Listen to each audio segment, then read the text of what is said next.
Salut à tous, bienvenue dans une nouvelle vidéo, dans un nouveau vlogmas. Je vous retrouve, on est le jeudi 5 décembre. On est en fin d'après-midi, fin d'après-midi, il est 4 il est 4h30, mais c'est la fin d'après-midi, il fait déjà nuit comme vous pouvez le voir. Il fait nuit noire, donc désolé pour la luminosité qui est un peu catastrophique.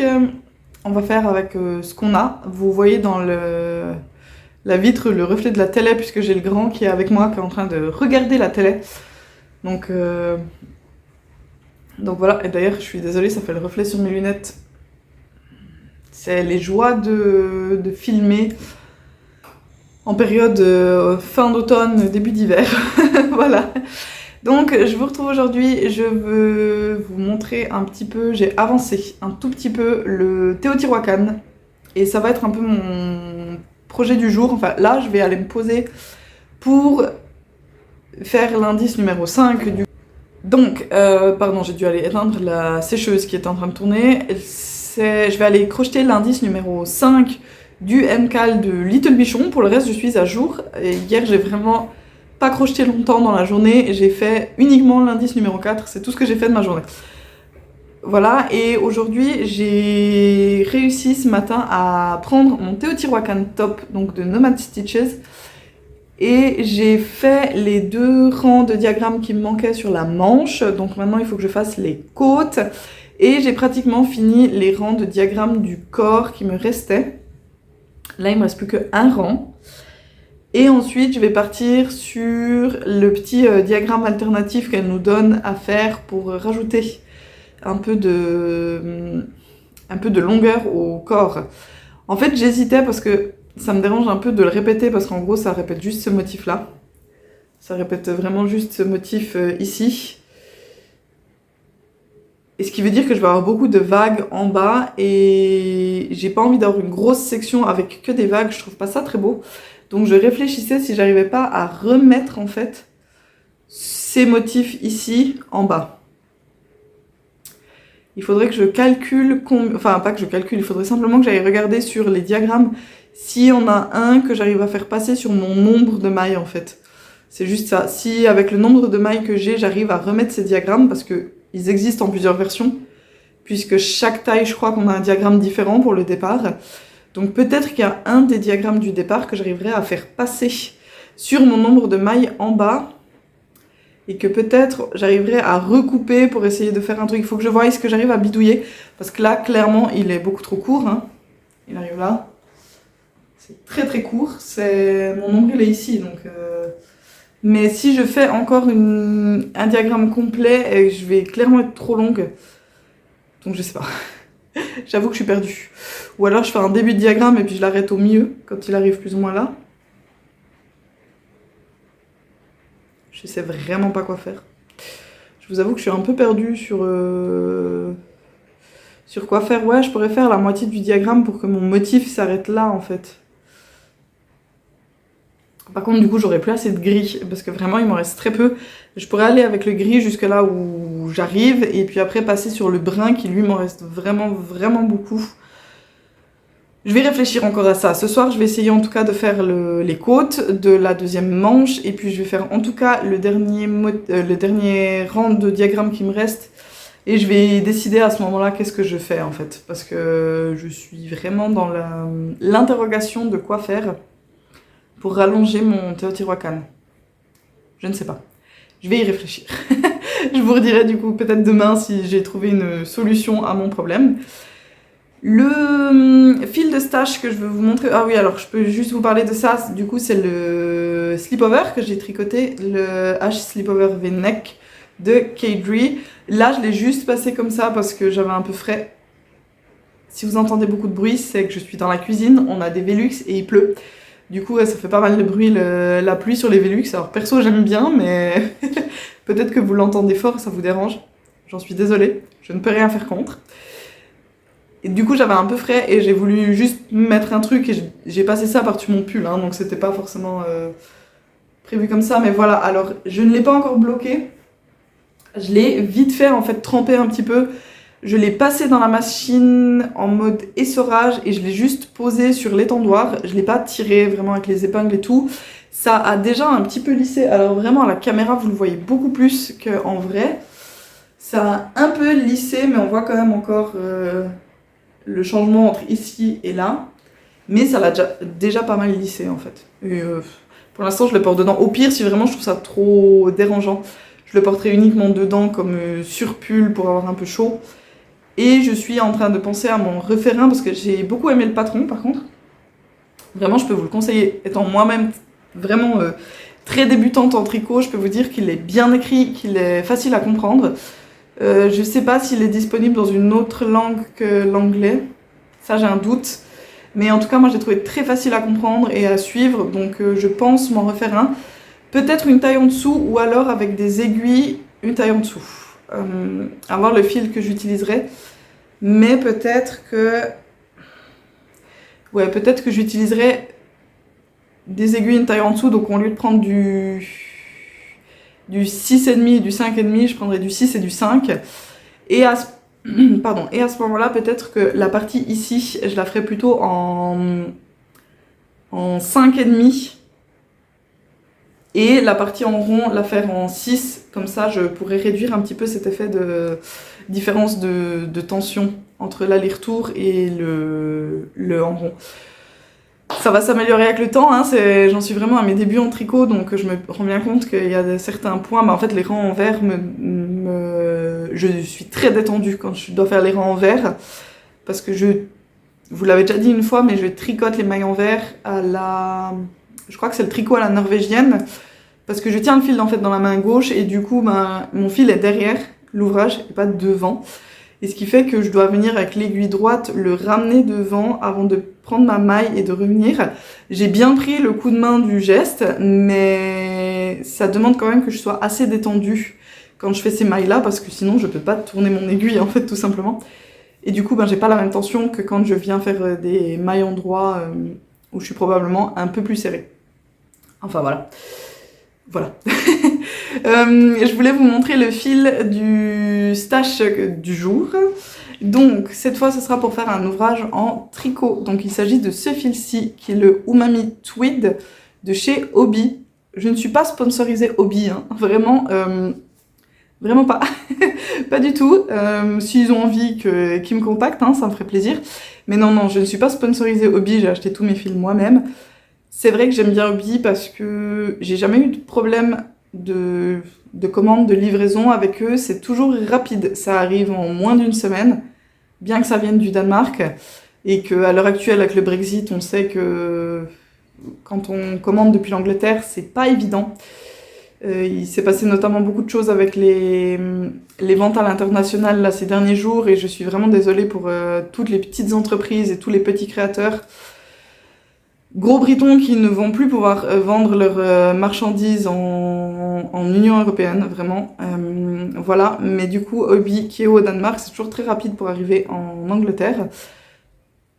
Et j'aime bien commander chez eux, du coup, parce qu'ils ont aussi des prix qui sont quand même assez abordables. Ici, on est sur un fil 75% acrylique, 22% laine et 3% de viscose. C'est le coloris 04. Et on est sur du 150 grammes, 83 mètres, c'est extrêmement épais. Et ce fil-ci devrait me servir à faire le Louisiana Sweater de Petite Knit. Je vous mettrai une photo. Je suis désolée pour le bol qui traîne dans le dans le lavabo. C'est au moment où j'ai voulu venir filmer que je me suis rendu compte que j'avais une orange qui avait pourri dans mon bol de fruits, donc j'ai la vraie vie. Donc j'ai vite vidé le bol de fruits et je l'ai pas encore lavé. Voilà, c'est la vraie vie, il y a des choses qui traînent de temps en temps, c'est comme ça. Donc voilà le fil du jour. Je sais pas du tout quand est-ce qu'il sera monté sur mes aiguilles. Peut-être en début d'année prochaine. C'est un pull qu'il faudrait que je fasse maintenant parce que c'est maintenant que j'en aurai besoin, hein, quand il fait froid. Mais voilà, c'est un fil que j'ai, que je vais monter bientôt, je l'espère. Je crois que pour aujourd'hui... Ah oui, je vais vous mettre une petite séquence. Est-ce que je vous la mets maintenant? Ou je vous l'aurais mise déjà avant? Je vous l'aurais mise déjà avant, probablement. J'ai fait des arancini, donc ce sont des boulettes de riz qu'on fait avec des restes de risotto qu'on peut farcir. Traditionnellement, c'est farci avec de la sauce bolognaise. J'ai pas de sauce bolognaise. Une des versions qu'on peut aussi faire, c'est avec du jambon et de la mozza, par exemple. C'est ce que j'ai fait moi. Donc c'est vraiment des restes de risotto. On vient faire des boulettes.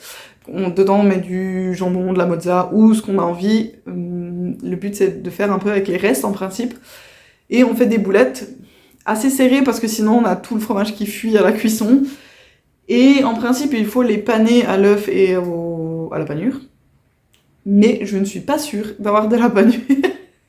J'avoue que je les ai préparés et d'un coup je me suis dit, est-ce que j'ai de la panure dans le placard? Je ne suis pas sûre. Je vais vérifier, sinon ma foi ils seront pas panés et ça ira très bien comme ça. Et après on vient juste les frire un peu entre guillemets à la poêle. C'est parfait. Pépite avec une petite salade, c'est parfait et ça permet d'utiliser les restes. Nous on fait souvent du risotto et quand on en fait en quantité conséquente. On sait que ça va soit faire un deuxième repas sous forme de risotto, soit nous... Oui, la machine n'est pas contente. Pardon, on dirait que je lui parle. Oui, mais la machine bip parce qu'elle n'est pas contente que je l'ai arrêtée. Donc soit on le fait sous reste de risotto normal, soit on en fait des arancini et c'est vraiment une très bonne alternative pour manger les restes de riz. Voilà. Je crois que c'est tout. Demain matin, je vais aller courir, je sais pas encore où est-ce que je vais. Je vous avoue que j'espère qu'il pleut pas demain matin parce que 16 km sous la pluie, je vais probablement pas apprécier l'expérience. J'espère qu'il pleuvra pas et peut-être que si je vais dans un endroit joli, je vous ferai quelques images de la nature, on verra. Ça me permettra d'avoir une excuse de m'arrêter et de marcher un petit moment au pire. je cherche des excuses, oui, je cherche des excuses. Donc voilà, pour aujourd'hui, je vais vous laisser. Je vais aller un petit peu crocheter mon indice numéro 5 du jour pour terminer le corps de mon ami Gourmi.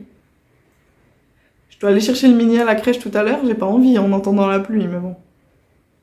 En plus, il fait nuit, il fait froid. On a envie de rester à la maison, mais bon. Faut bien que j'aille le chercher, je peux pas le laisser là-bas. Il serait content, il adore ça. Il adore la crèche, donc il serait très content, mais bon. Faut bien que j'aille le rechercher. Alors, je vais vous laisser là pour le moment. Donc, je vous dis à tout de suite pour vous et puis à demain pour moi. Allez, bye bye!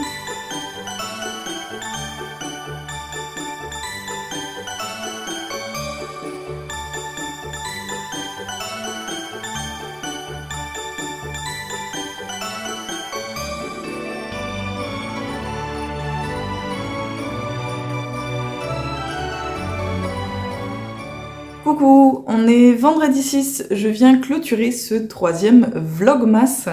Déjà 3 Vlogmas, ça passe vite. Je me rends compte que j'ai encore quelques cadeaux de Noël à préparer. Il faut absolument que je m'y mette parce que je vais courir comme d'hab.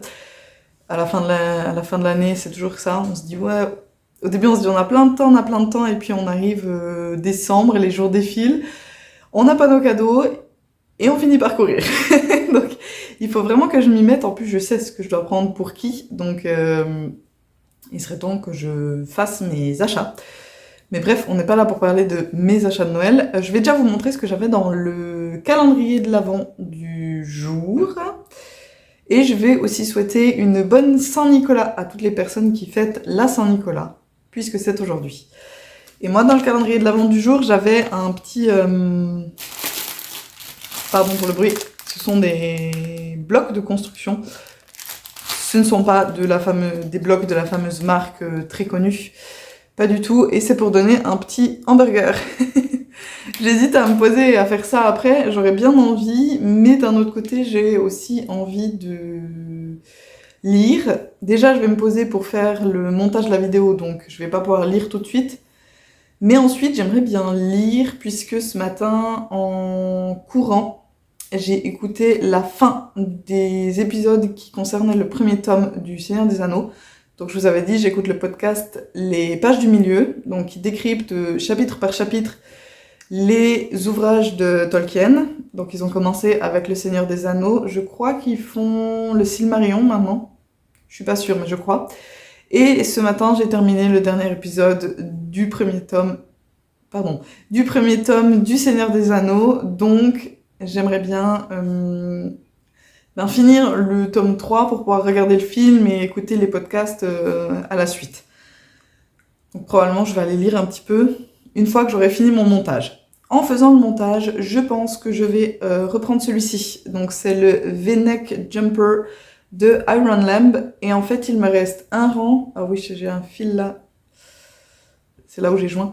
Il me reste un rang du yoke et puis je vais pouvoir joindre en rond. Donc je suis très très contente. Alors les emmanchures vont tomber assez basses, mais je pense que ça va aller. Honnêtement, j'avais pris une taille qui devrait être bonne pour moi, pour une fois. Pour une fois, pas avoir un truc trop grand. Pour l'instant, je vais vous montrer ce que ça donne. Donc, voilà. Et sachant que là, il reste un rang, et puis je vais venir joindre. Je vais pas être trop large au niveau des manches. Hein, parce que vraiment, si je joins maintenant, je suis vraiment juste sous l'aisselle. Après, il se met pas... Mais voilà, ça avance. Et je pense que je vais faire le rang qui me reste... Pardon. Avant de joindre en rond, le temps de faire le montage de la vidéo. J'ai également... avancer le fameux MCAL et je pense que c'est tout ce qui me reste aujourd'hui à vous montrer. Est-ce que j'ai d'autres choses que je devais vous dire? Je crois pas. Je vous ai mis des petites images de là où je suis allée courir ce matin. Oh, c'était pas long, hein. Je vous ai mis une petite séquence de là où je suis allée courir ce matin. C'est le long de la Cam, donc qui est la rivière qui passe dans Cambridge. C'était vraiment chouette parce qu'il faisait super beau et un peu frais au départ. Et puis après, sur la fin, j'avais trop chaud. J'avais les gants et tout, j'avais vraiment trop chaud.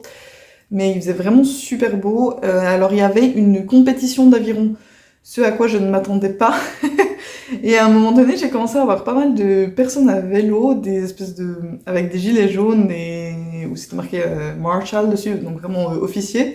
Et au début, j'ai pas compris tout de suite. Et puis au bout d'un moment, je me suis dit, mais je pense qu'ils sont en train de baliser pour une compétition d'aviron peut-être ce week-end, et puis au bout d'un moment, j'ai fini par croiser les avironistes, est-ce que ça se dit avironiste? Je ne sais pas, je ne sais pas, qui étaient en train de faire leur compète, donc voilà, j'ai compris que c'était aujourd'hui et pas demain, mais j'aime beaucoup aller courir là-bas le long de la Cannes, c'est très très beau, on est dans la nature. C'est vraiment magnifique, je vous ai, sur la vidéo, on voit une maison, il y a une énorme maison là, avec un resto juste à côté. Le resto est l'endroit du resto est très sympa. C'est pas un resto particulièrement bon, ça reste un pub un peu standard anglais. Mais le lieu vraiment est très très beau, nous on aime bien y aller en été, juste pour pouvoir profiter de la terrasse. Et la maison qui est à côté est absolument sublime. Je sais pas si c'est un hôtel ou si c'est vraiment juste une maison, mais elle est vraiment sublime. Donc voilà, ça c'était pour les petites images de Cambridge que je vous aurais mises avant. Et du coup, j'ai plus que le MCAL à vous montrer. Donc si vous n'êtes pas intéressé par le MCAL, enfin si vous ne voulez pas voir là où j'en suis, pour rappel, j'ai pas fait l'indice du jour. Donc j'en suis à l'indice 5 et j'ai pas assemblé. Je suis la mauvaise élève, je n'ai pas encore assemblé les différentes pièces. Mais voilà, si jamais vous voulez pas voir, je vous dis au revoir, à dans 2 jours. Et si vous voulez voir où on en est, eh bien, encore une fois, je vous dis, j'ai pas assemblé, mais on avait fait, alors laissez-moi trouver les pièces, on avait fait une tête avec cette petite broderie, on avait des oreilles, je sais pas où est la deuxième, voilà. On a fait les 2 oreilles, donc ils devront venir comme ça, hop. Et on a fait un corps, alors il n'est pas rembourré puisque je l'ai pas encore cousu au reste. Mais on a fait un corps qui ressemble à ceci, donc avec la tête dessus. Et alors, il y a quelqu'un qui m'avait dit dans les commentaires, est-ce que ce serait pas un kangourou? Et je crois bien que tu as raison. Parce que l'indice du jour, c'est un plastron ventral qu'on vient faire. Alors, je crois qu'on doit le coudre en entier. Mais il n'est pas impossible qu'on fasse un plastron ventral qu'on coud en entier et qu'on vienne lui rajouter une petite poche par la suite. Donc ça pourrait être un kangourou. Et c'est peut-être pour ça qu'elle ne nous fait pas faire les pattes pour l'instant, parce que c'est un gros indice quand même. Si on fait les pattes tout de suite, c'est quand même assez marquant. Hein. Les pattes d'un kangourou ne ressemblent pas aux pattes d'un écureuil ou d'un renne ou de que sais-je. Donc voilà, je pense en effet que c'est peut-être un kangourou. Écoutez, on verra. J'ai vu les commentaires de l'indice du jour et il y a d'autres personnes qui pensent en effet que c'est un kangourou, donc on verra. On verra ce que ça donne. Voilà, moi je vais aller me poser, vous monter cette vidéo pour pouvoir vous la poster là tout de suite, le plus vite possible. Et du coup, je vais vous souhaiter une bonne journée ou une bonne soirée. Je vous souhaite énormément de plaisir dans vos loisirs créatifs. Je vous dis déjà bon week-end, puisque je vous retrouve que dimanche soir. Donc je vous dis déjà bon week-end pour les 2 jours à venir. Et je vous retrouve très vite. Allez, bye bye!